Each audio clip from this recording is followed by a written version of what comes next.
May I invite the Venerable Mahasangha to come to the stage with the bouquet of flowers.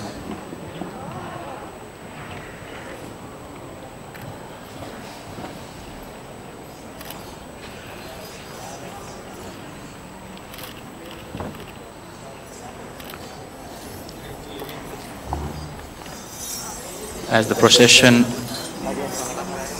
bringing the casket to the stage is over, the Venerable Mahasangha, the Venerable monks will worship the Buddha and do a small chanting to bless the ceremony.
Sabbitio vivajantu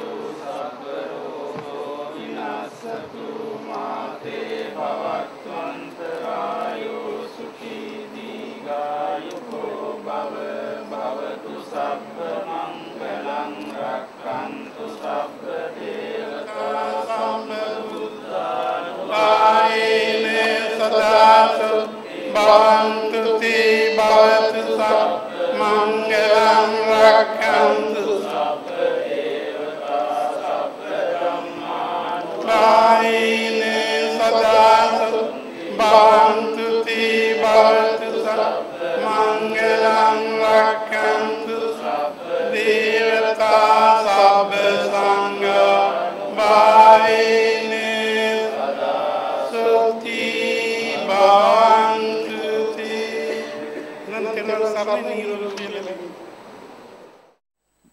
Most Venerable Mahasangha, dear distinguished guests, good afternoon. I am Venerable Sumana, resident monk at the Sri Sambuddathva International Buddhist Center, and I have been given the honor to conduct the ceremony. Later on, my colleague Chandan Vithana will join me to host you. The World Buddhist Foundation and the Sri Sambuddathva International Buddhist Center has organized this grand event to commemorate the close of the Sambuddathva Jayanthi last year. It is a pleasure to actually announce that we are celebrating this jointly with the Vesak and Poson, which are significant full moon days in the Buddhist calendar, especially in the Sri Lankan tradition. As much as we celebrate the Vesak, which commemorates the birth, enlightenment, and the passing away of the Buddha, the Sri Lankans are also proudly commemorating, or has pride to commemorate, the arrival of Buddhism in Sri Lanka 2,600 years ago. After the Buddha passed away, Emperor Ashoka in 236 BCE led a mission to propagate Buddhism. So his son, Arahant Mahinda, arrived in Sri Lanka in exactly 250 BCE. So the propagation of Buddhism, or the establishment of Buddhism in Sri Lanka, has also significance in the Buddhist tradition back in Sri Lanka. We have here many distinguished guests, including the Venerable Mahasangha from the UK, and also some visiting guest monks from Sri Lanka. Our High Commissioner for the Sri Lanka and the UK, the worshipful mayors of Brent, Harrow and Barnet, and also many councillors and other distinguished guests. The supporters are gradually arriving to the venue. As we noticed, there are a few traffic problems around the area. We hope you will enjoy the day. It is lined up with many events, including keynote speeches, some Buddhist dancing performances, and later on a puja, devotional songs, as well as a sermon by a popular Sri Lankan monk. So now I have the pleasure to invite the distinguished guests to light the traditional oil lamp in front of you. London Borough of Harrow, Councillor Ajay Maru of London Borough of Harrow,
observe 5 precepts, please say Namo Tassa Bhagavato Arahato 3 times.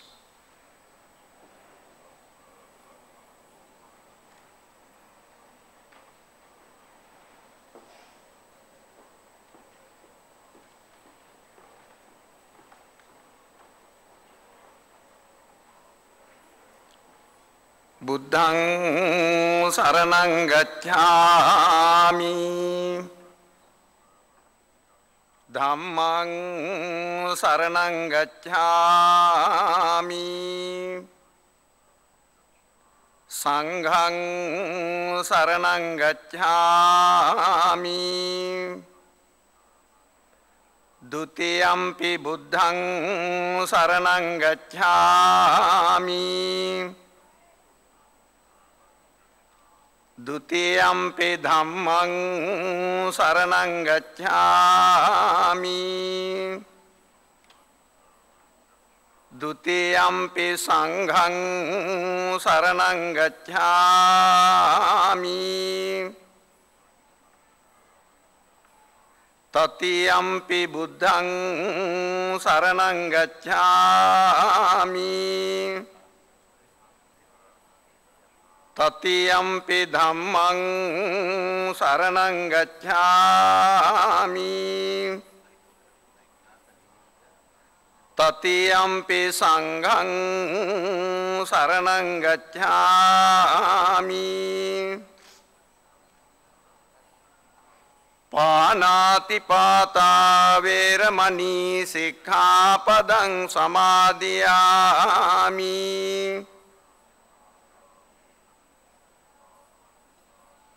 Adinādānā vēramaṇī sikkhaපadaṃ samādhiyāmi,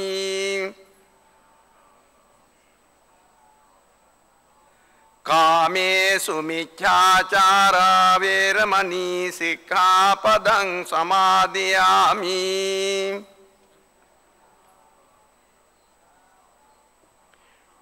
Musāvādā vēramaṇī sikkhaපadaṃ samādhiyāmi,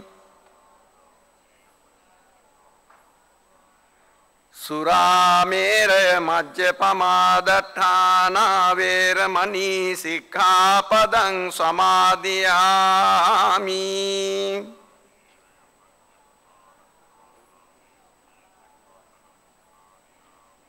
Thank you. Be seated, please.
Venerable Dr. Andu Palpal Mahindanayakathera, Venerable Dr. Ollamure Sorte Nayakathera, Venerable Dr. Akurati Anandanayakathera, Venerable Dr. Nagadamaravansanayakathera, Venerable Dr. Kabalavi Sirsumananayakathera, Venerable Monk. His Excellency Krishnawanis, High Commissioner of Sri Lanka,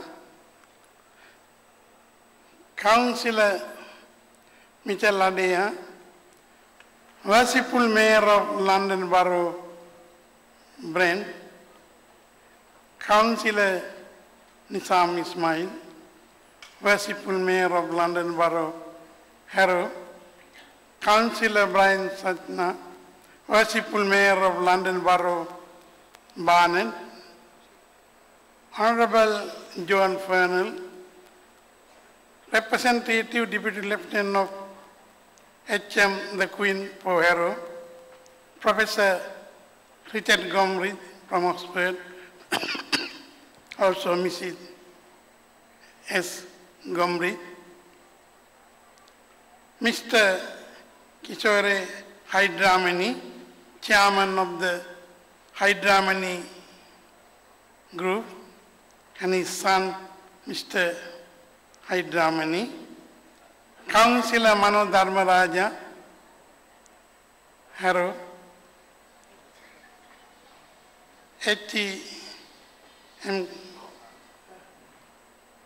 MRK Lenagala Deputy High Commissioner of Sri Lanka, Mr. Senrad Bandara, Manager Bank of Ceylon, Mr. Jeremy Short, Acting Manager Sri Lanka Airline, Councillor Khairul Karima, Marikar Harrow, Councillor Ajay Maru Harrow, Mr. Tim Hegard, Damaravati Group, Mrs. Dilruksh Fernando, and distinguished guests, dear friends. Today,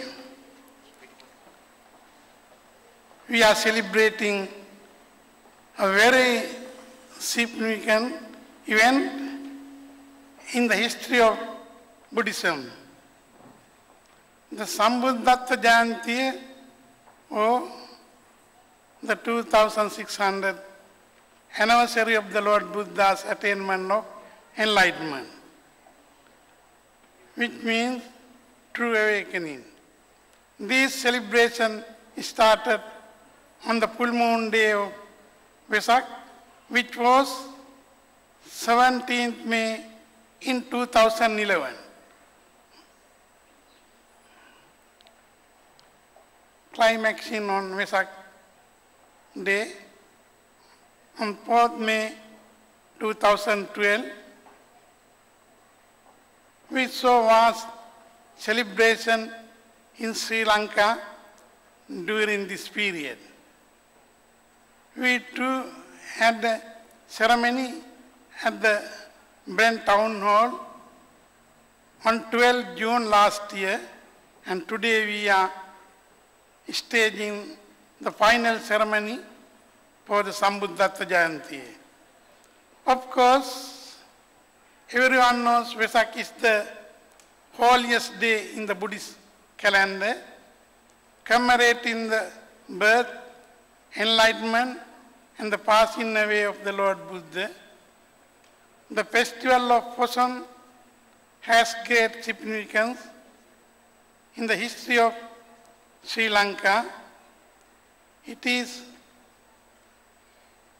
on the full moon day of Poson in the month of June. 22 centuries ago, in 308 BC, that Arahat Mahinda Thero, the son of the Emperor Asoka, of India arrived in this island to Mihintale in northern Sri Lanka with the message arrived in the island. To Mihintale in northern Sri Lanka with message of the Dhamma, King Devanam Piyatissa as well as the whole population of Sri Lanka embraced Buddhism. This year, Poson fell on June 4th. So today we are having this ceremony to mark all these events. Some may ask why Sri Lanka is in the forefront of Sambuddathva Jayanthi celebration. This is because historically Sri Lanka has played a leading role in the propagation of Buddhism. Originally, it was from Sri Lanka that Buddhism reached Burma or Myanmar, Thailand, Laos, and Cambodia. Chinese record also shows that the Bhikkhuni order was established in China by Bhikkhunis from Sri Lanka centuries ago. Coming to more recent time, it was Anagarika Dharmapala who brought Buddhism to the attention of Western world. Anagarika Dharmapala was invited to attend the World Religion in Chicago. In 1893, as a representative of Southern Buddhism, Theravada Buddhism, and was widely acclaimed, he also tried to establish a permanent vihara, Buddhist temple in the UK from the beginning of the 20th century. The London Buddhist Vihara was established as the first permanent Buddhist temple in this country in 1926 at number 86 Medley Road, Ealing, Middlesex. Venerable Dr. Amala Saddhatis Nayaka Thera became the permanent incumbent in 1957 of the London Buddhist Vihara when it was in Ovington Garden in Kingsbury, and later at Heathfield Garden until his retirement in 1989.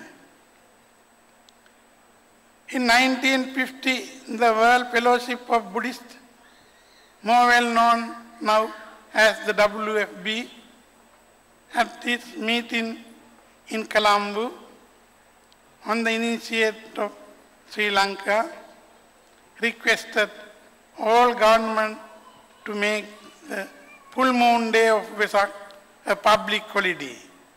Nepal, I think, was the first to do so. Then again, in 1998, at the Buddhist conference in Colombo, the declaration requested international recognition be given to the Day of Vesak, and the UN and its sister organization to adhere to it. At the 54th session of the recognition Vesak as a Buddhist holiday, and it was adopted without a vote. Our late Foreign Minister Lakshman Kajiragama played an active role in formulation of resolution. Now today we have drawn up an appropriate program for our ceremony. Besides religious songs, hymns, and religious dances, we have a distinguished speaker on Buddhism, Professor Richard Gomri. We also have a puja or blessing ceremony to bless the people and the country. Her Majesty Queen Elizabeth II is celebrating the Diamond Jubilee of the accession to the throne. She is also head of the 53 countries of the Commonwealth. Sri Lanka is one of the oldest members of the Commonwealth. In July of 2002, we staged a special celebration on the occasion of Her Majesty's Golden Jubilee.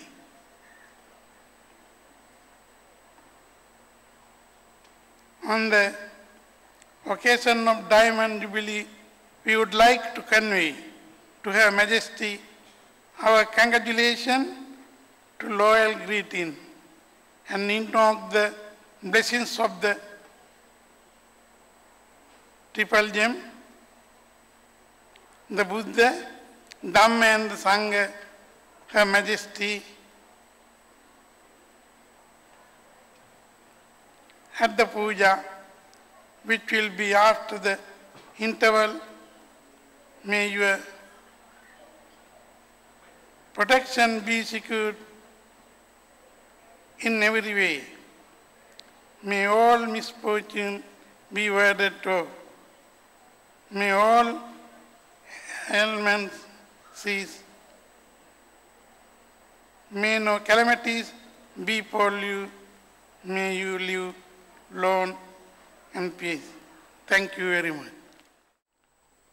Venerable Kalaya Piyadasi Nakathero, Venerable Mahasangha, worshipful mayors, representatives of Her Majesty the Queen, members of the committee, ladies and gentlemen, and members of the High Commission. It's really a deep privilege and an honor to be invited to say a few words at this great celebration today. We're of course celebrating the Sri Sambuddathva Jayanthi, 2,600 years since the Lord Buddha attained enlightenment. This is also a celebration of Vesak, which is the triple anniversary of the Lord Buddha. And we're also celebrating Posam, which actually commemorates the bringing of Buddhism to Sri Lanka by the son of Emperor Asoka, Arahat Mahinda, in the 3rd century BC, when he converted King Devanampiyatissa at Mihintale, which today is regarded as the cradle of Buddhism in Sri Lanka. It's also a time that we, within the Sri Lankan community, should reiterate our commitment to peace and communal harmony, which we do. It's also a time when we really reflect and meditate on the virtues of compassion, the virtues of humility and simplicity and loving kindness to our fellow men and women. I think it's particularly salutary that we are celebrating all these three great events. In particular, because, as you know, in 2009, after 28 years of bitter conflict with terrorism, we finally achieved peace in our country. And that peace was achieved under the leadership of His Excellency President Mahinda Rajapaksa.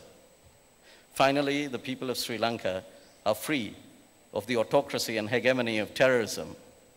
Finally, the people of Sri Lanka can exercise their franchise in the north, south, west, and east.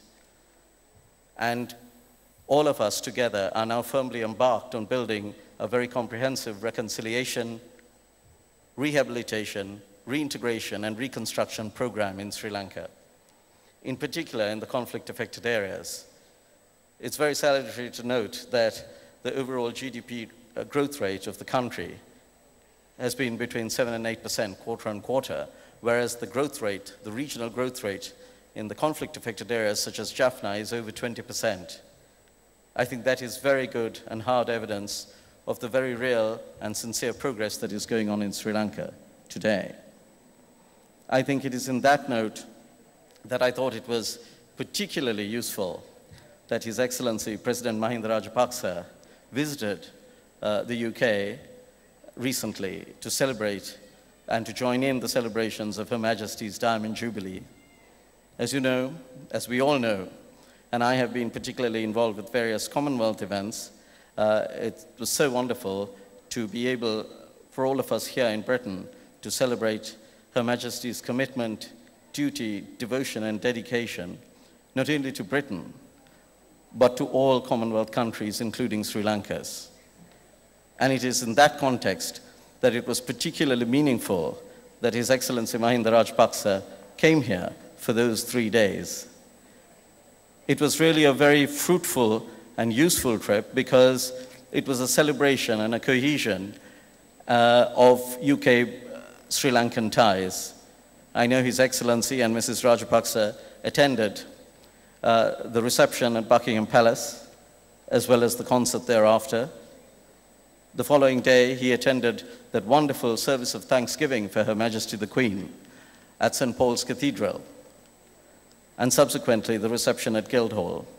Thereafter, that evening, he attended a reception with many members of Parliament from both the House of Lords and the House of Commons. I think it was particularly meaningful because both the House of Lords and House of Commons were in recess. They were on holiday, and nonetheless, several British parliamentarians from the House of Lords and the House of Commons left their constituencies and came all the way to London to meet His Excellency the President. I think that's a landmark in UK-British relations. The following day, His Excellency the President had a private meeting with Prime Minister Cameron. Again, a landmark event, and they had an extremely fruitful and cordial discussion on strengthening the UK-Sri Lankan partnership. And subsequent to that, he attended the lunch with her, in honor of Her Majesty the Queen at Marlborough House. Again, having had the opportunity to meet Her Majesty over these and attend 3 days of events involving the royal family, involving parliamentarians, I thought, and we all feel, that it was an extremely fruitful and productive visit to the UK. There will always be the demagogues of division. There will always be detractors of this. There will always be occasional events which are cancelled. But nonetheless, 6 out of 7 events which His Excellency the President attended were extremely fruitful and productive. And I think it was a landmark in UK-Sri Lankan relationships. And we're very, very pleased that that happened, in particular during Her Majesty's Diamond Jubilee. Since we have representatives of Her Majesty the Queen, I think it's a fitting and opportune moment to wish, on behalf of the entire Sri Lankan community, to wish Her Majesty the Queen and Prince Philip all the very best for the years to come. In addition to that, it's also, I think, a particularly important time to congratulate Venerable Galayaya Piyadasi Thero for achieving the title of Agamaha Pandita, which is effectively great wise man. He is, of course, a tremendously erudite scholar. He has numerous publications to his credit on Buddhism and is still continuing to explore the impact of Theravada Buddhism in the UK. He also has done so many things in the practice of Buddhism and in terms of bringing the communities together and fostering communal harmony.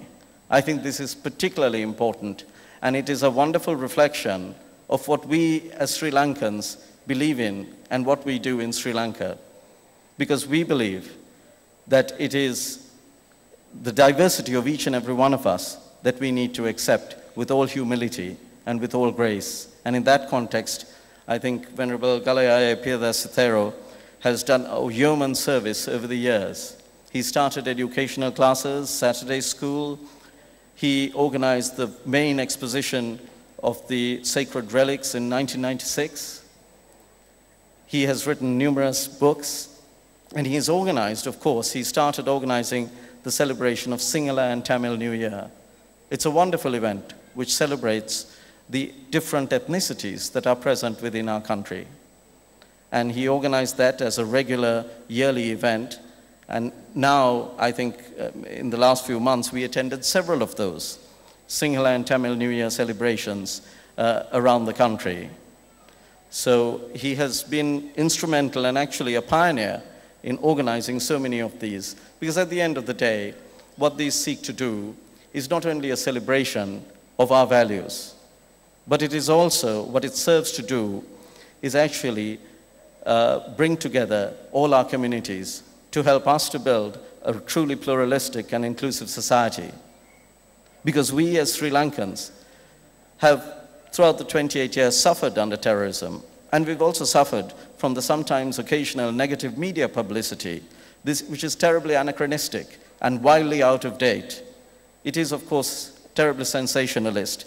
But now that we are 2 years post-peace, post the end of conflict, and 2 years into peace, we now are firmly embarked not only on a wonderful growth trajectory, but also truly sincere in building a truly pluralistic and inclusive society.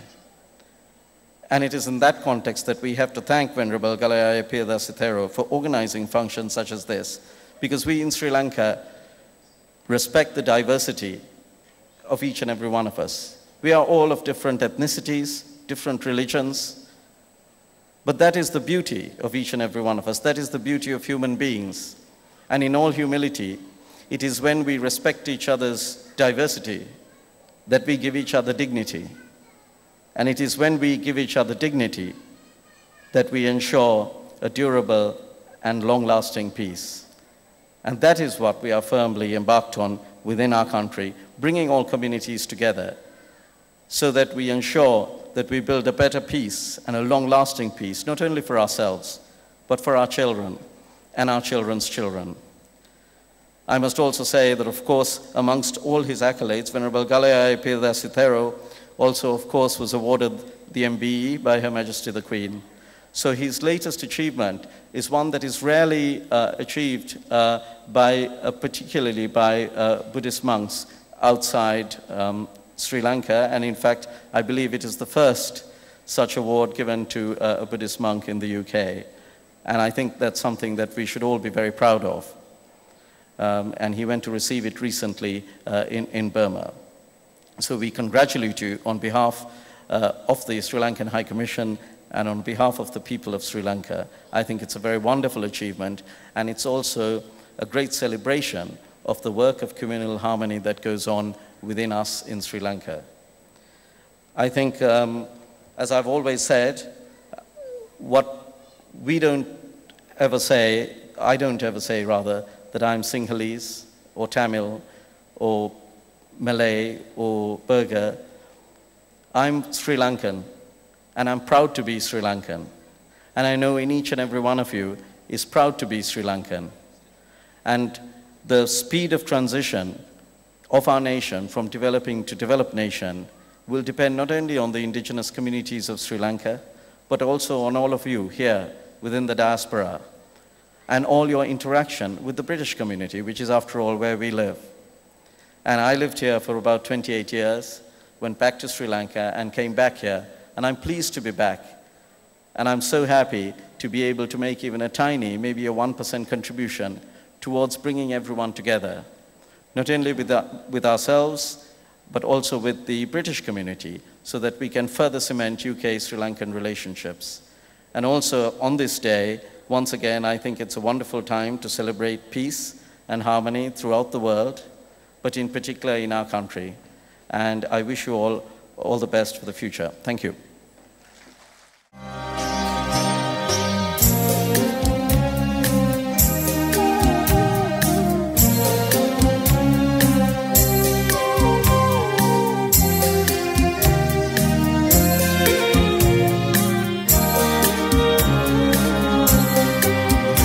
Sri Sambuddu Padaviyadimu Sambuddu Buddhatva Jayanthi Sri Sambuddu Padaviya Tunlavanandu Sambuddathva Jayanthi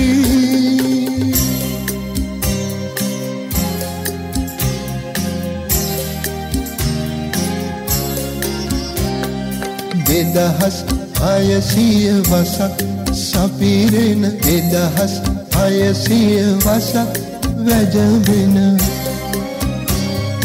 Dedahas Hayasiya Vasak Samarana Dedahas Hayasiya Vasak Tavapavadina Shri Sambuddu Padaviyadimu Sambuddu Buddhatva Jayanthi Sri Sambuddu Padaviya Tunlavanendu Sambuddathva Jayanthi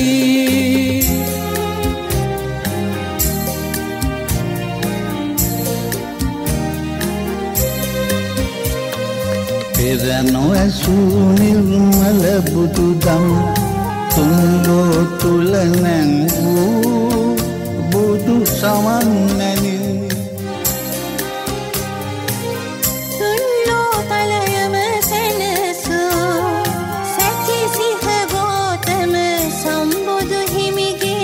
Sirimat dutimat payuga vadimi Sri Sambuddu Padaviyadimu Sambuddu Buddhatva Jayanthi Shri Sambuddu Padaviya Tunlavanendu Sambuddathva Jayanthi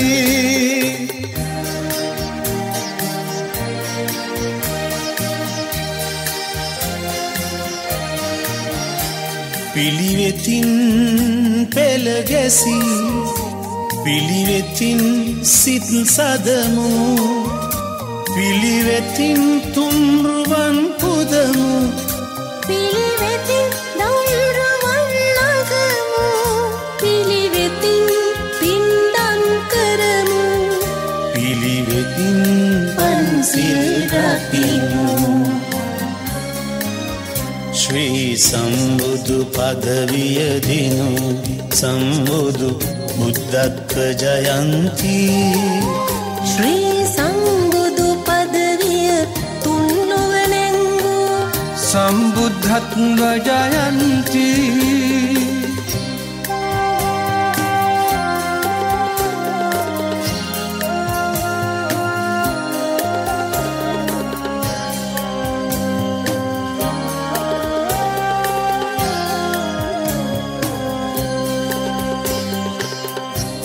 Ari atanga mavata osse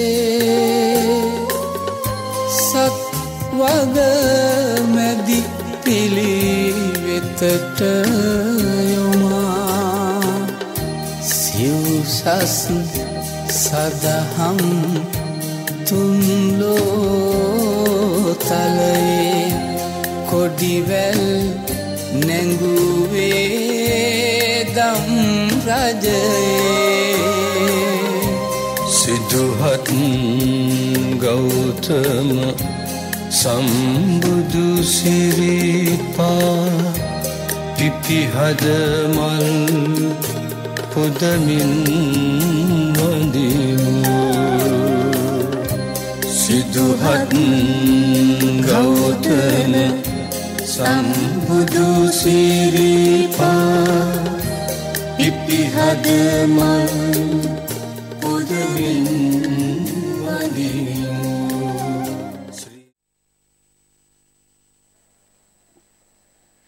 Venerable Agamaha Pandita Galayai Piyadasi and other venerable members of the Sangha, Your Excellency, High Commissioner, thank you very much for your speech. Worshipful mayors, no less worshipful representative of Her Majesty, ladies and gentlemen, friends, all of you. Now, my title is responsibility. I'm going to talk to you not about the glories of the past. I'm not going to talk to you, of course, on a national theme. I'm going to talk about the teaching of the Lord Buddha, and I'm going to talk about what the Lord Buddha had to say about responsibility and thus about irresponsibility as well. Perhaps some of you wonder, what in Buddhist terms is responsibility? Of course, what I'm talking about is karma. And for the Buddha, that is about responsibility. It is about how each one of us is responsible for our own lives. A very crucially important lesson. Karma is originally a Sanskrit word, and it means deed or act. It's just derived from the simple word to do. And in Pali, the word is kamma. Now, I'm sure that most of you, perhaps all of you, know that 2.5 millennia ago, the Lord Buddha came to preach in a society which, in cultural and religious terms, was dominated by Brahmins, a hereditary priestly class. And theirs was the only full ideology which was present in northern India at that time. The Brahmins laid down exactly how other Brahmins, who constituted something like 5% of the population perhaps, should lead their lives, and also other members of the upper classes or upper castes. No doubt a great many people neither knew nor cared what the Brahmins said, but they left no record and we know very little about them. Now the Brahmins laid down that life should proceed through a series of rituals which began before birth for the pregnant mother, took place at birth, and went on, including, of course, the rite of marriage, until death, which was called the final sacrifice. Often rituals were sacrifices, though the two terms don't cover exactly the same ground. And every such act was considered a significant act. And although I've said that karma means an act, a deed, an action, in many contexts, in the religious context, it meant a significant action. If I now scratch my nose, that isn't karma. But if I suddenly assault a member of the audience, or they assault me, that is karma, that is significant. It is morally significant. But the Brahmins didn't fully differentiate between karma which was significant because it was moral, and karma which was significant because it was enjoined, it was prescribed. That was the way to lead their lives. The general idea was that if they followed all the rules without necessarily much thought or necessarily much emotion, they would end up where they wanted to end up, namely in heaven. Although the idea gradually became popular, even before the day of the Buddha, that heaven was not permanent. And after a stay in heaven, as a reward for doing all the right things, we would now say for accumulating good karma, they would come back to be born in this world and start again. So karma